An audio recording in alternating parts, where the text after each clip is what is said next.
All right, folks, as we welcome you back, we're joined by my friend Ken Blackwell, former mayor of Cincinnati, former Secretary of State of the great state of Ohio, and he is senior fellow at the Family Research Council. Hello, Ken.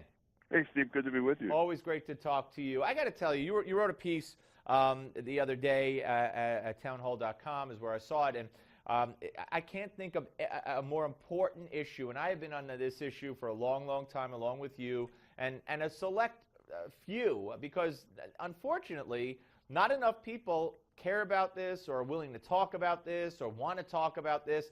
And this is the piece you wrote about the Exodus 2. And you talk about the former president of Lebanon, President Amin Jamil, and he talked about how what we know, but only he knows it better, the persecution, the killing, the murdering of Christians all across the Middle East, and the burning of churches and schools. And I mean, this goes on and it goes on and it goes on. And our administration, our president specifically, basically says nothing. Says nothing, and he uses the fact that we are shrinking our footprint in the world. So whether it is the persecution of Christians, Coptic Christians in Egypt, or whether it is Russian aggression in Crimea, right. This president turns a blind eye. And part of it is rooted in the fact that this president has no regard for what has made us an exceptional nation. And in large measure, it's been that our country is built on a moral foundation. It relies on morality and personal restraint, not big government. And this is a big government president. And so what you have is a situation where this president is crowding God out of and faith out of the public square, replacing it with more and more government. And so he has no regard for religious liberty domestically, and let alone, internationally. Well, and you point out, and you remember the famous line, "I've been to all 57 states" when he was running in 2008, and the fact of the matter is that's the number of Muslim states in the OIC. Now we have an envoy to the OIC who never brings this topic up, and when Obama himself does touch on this, he never blames the people who are doing the killing, who are doing the burning, who are doing the looting, who are doing the persecution, and that is the radical Islamists in the Middle East and in parts of Africa. But let's stick to the Middle East for now. He never dares to mention them. No, I mean, this administration has been more critical of Israel. Right, because they build settlements. Right, than it has been of those who are waging religious persecution on people who are Christian and of faith other than Islam. I mean, look, this president has turned a blind eye to Putin's aggression, and he's been an apologist behaviorally for Islamic aggression. Yeah, no, absolutely, and it is mind-boggling that in Egypt, for instance, and we could point to several countries, how he's turned the landscape upside down. This Arab Spring is a bunch of baloney, and when they threw that anti-Semitic dictator, Morsi, the Muslim Brotherhood head, out of Egypt by force in a coup, whatever you want to call it, Obama started crying. The administration started crying. The State Department started crying. They cut off aid to the Egyptian military.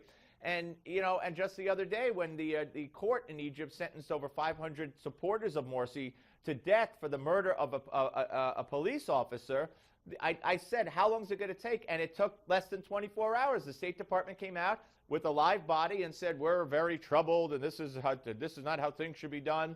What is his affinity for the Muslim Brotherhood? And not only his affinity, Brennan won't criticize the Muslim Brotherhood either. No, and again, behaviorally, they've been apologists for the Muslim Brotherhood. They have turned a blind eye to years or decades of radical Islamic plotting to to wage aggression against the West and America in particular. You know, there has been a new alignment with the Muslim Brotherhood under the Obama administration, under the umbrella of the Arab Spring. Well, we now see that the Arab Spring has turned out to be, you know, a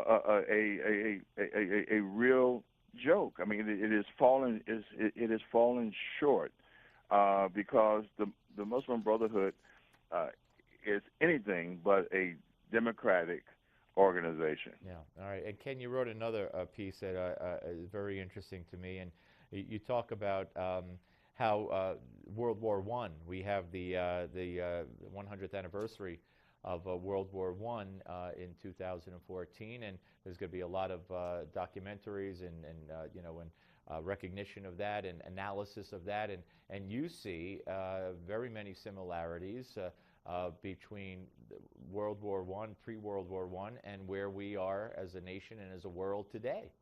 And my concern is that we turn our backs in this naive hope that all men and women are intrinsically good with pure motives. And that just flies in the face of human history. We can't retreat from the world. We can't be duped. Look, my dad and my mom, my parents gave me two thoughts to live by. One is that my dad used to say when I was confronted with schoolyard bullies, he said, "Son, he who is whooped easiest is whooped most often." Yeah. And my mom said, look, and giving me some lessons about how to parent my children. She said, if you reward bad behavior, all you get is more bad behavior. And we cannot let this make-believe notion that everybody wants to do us good, no one wants to do us harm, and that the capacity to do us harm can't reach us in reality to take root. Yeah. That will just get us into a bigger problem with a greater loss of life, with a higher hurdle to get over to protect our interests. And what I am afraid of is that this generation of Americans have been lulled to sleep by this president's rhetoric and his naivete. Yeah, absolutely. And that naivete you addressed in still another column that you wrote a couple of weeks ago at townhall.com about the Hillary regret reset. And you know, we played the soundbite just the other day, or the video of her actually handing that button to the foreign minister of Russia when she was Secretary of State. And this is we got a minute left, but this is something that's going to come back to bite her if she runs. Oh, I think so. And one of the things that I would hope that the leader of our country would make clear to our European allies is that they need to reset on defense. Europeans have responded weakly right. to requests for more defense spending. Now is the time for them to step up. Ken, it's great to talk to you. It always is. Thank you very much, sir. Look forward to talking to you again. Thank you, Steve. Take care. Ken Blackwell, former mayor of Cincinnati. I guess I should call him Mr. Mayor. Former Ohio Secretary of State. He had nothing to do with Ohio State as far as I know. And also he is a senior fellow at the Family Research Council. When we come back, give me 5, the final one for today on this edition of the Steve Malzberg Show on Newsmax Television. The Steve Malzberg